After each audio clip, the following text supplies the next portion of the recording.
That's what Gareth does. He got it, what it means to people.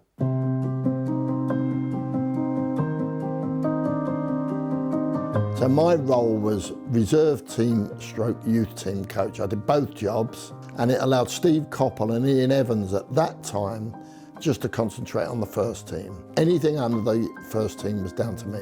My enjoyment was the development of people, if you like. I just remember this 16-year-old boy that had been released from Southampton. This lad's got something, but he was very quiet. 50-50 whether we would take him or not. He didn't have a big impact, you know, he wasn't one of these explosive type of people, but we did take him and gave up school. I mean, he joined us when he was 16, along with people like Chris Powell and a whole group of players that actually came through. They cleaned the players' boots.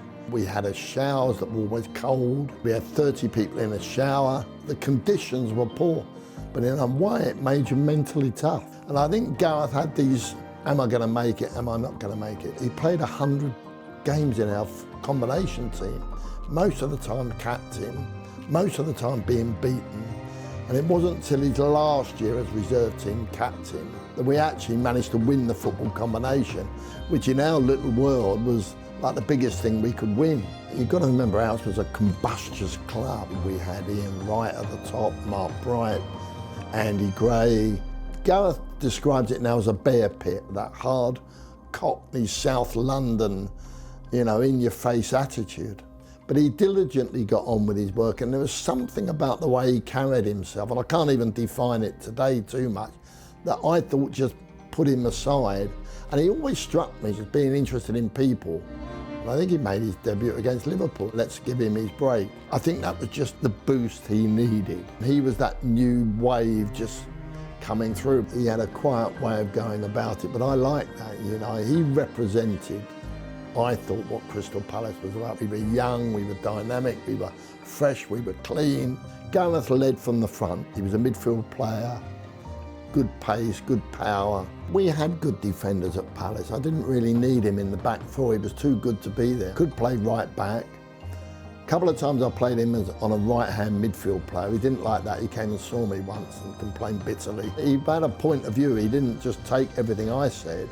If he didn't like it or he didn't think it was up to the standard we wanted, he'd be quick enough to say. He certainly wasn't a goody-goody. He'd go out with the lads, do what 18, 19-year-olds do, but he knew where to draw the line. And he was interested in different things. He was interested in the media. He sort of could get outside of his bubble. And we were very open as a club. You could come and watch training. You could have a cup of coffee with the players. There was no media circus, if you like.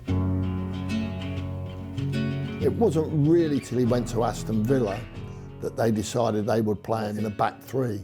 Again, went straight in as captain, showed his leadership, but I think, in my mind, on reflection, his career was cut short of Palace. He would have stayed. He'd been there since 16, and he certainly never used Palace as any form of stepping stone. I mean, it was in his blood.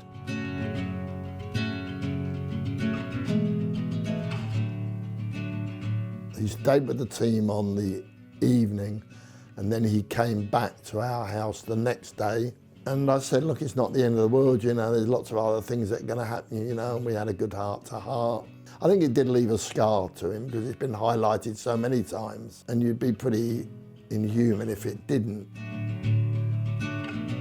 He's always been a leader, so if you're going to be a leader, if you're going to set standards, yeah, you're going to become a manager. We were regularly in contact, not just things on the field, but off the field, which I hope helped him with. And I went up there as director of football. You're there for guidance. And I gave him that moral support and confidence that he could do that job, which he could. Very respected by the players. He was actually starting to run the club as it should have been run. And I think that stepped on a few people's toes. But it was a very unfair sacking, which meant that I had to leave. Gareth's a really good listener, and he'll absorb information. All that time he was doing that job with the under-23s. Little did we know, all those players he was grooming at that period were coming up to be this future England team that we see now.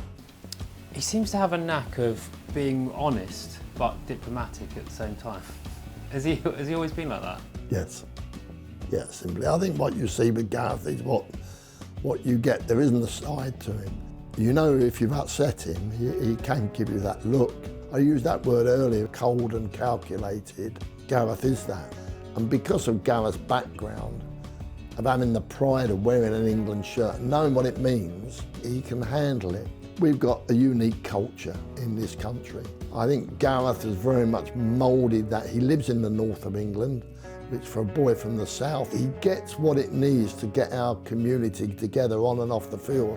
I think his choice of staff has been excellent. Steve Holland's very good for Gareth, I think. Nobody's ever given Chris Powell or Gareth anything. They've had to fight hard to get where they are. All those psychological problems you have of growing up, whatever your age, Gareth and Chris have suffered more than most. There was a real belief in what we were all trying to do, and I think Gareth has bought that. He's not one of those that has to sort of pontificate about politics, but he does know what's going on. And before his recent fame, he would go to a pub, and we didn't sit in any special VIP area. Now, obviously, those days are gone. We treat him the same, he treats us the same, and there's that trust here. I get more emotional about seeing Gareth's family and knowing, you know, the hard times that they have had. It's much better to sometimes try and look forward to seeing what they will achieve. Because I know with Gareth, once this is over, he'll be thinking of the World Cup. You know, he's a bit of a workaholic, so I think he'll be putting his aims on what he can do in the future. What do you feel like Gareth and even Chris took from their early days at Palace that they're now using at England? Hard work, discipline, organisation, wanting to play for your club, wanting to play for your country, what it means. Sometimes that's what Gareth does, he got it, what it means to people.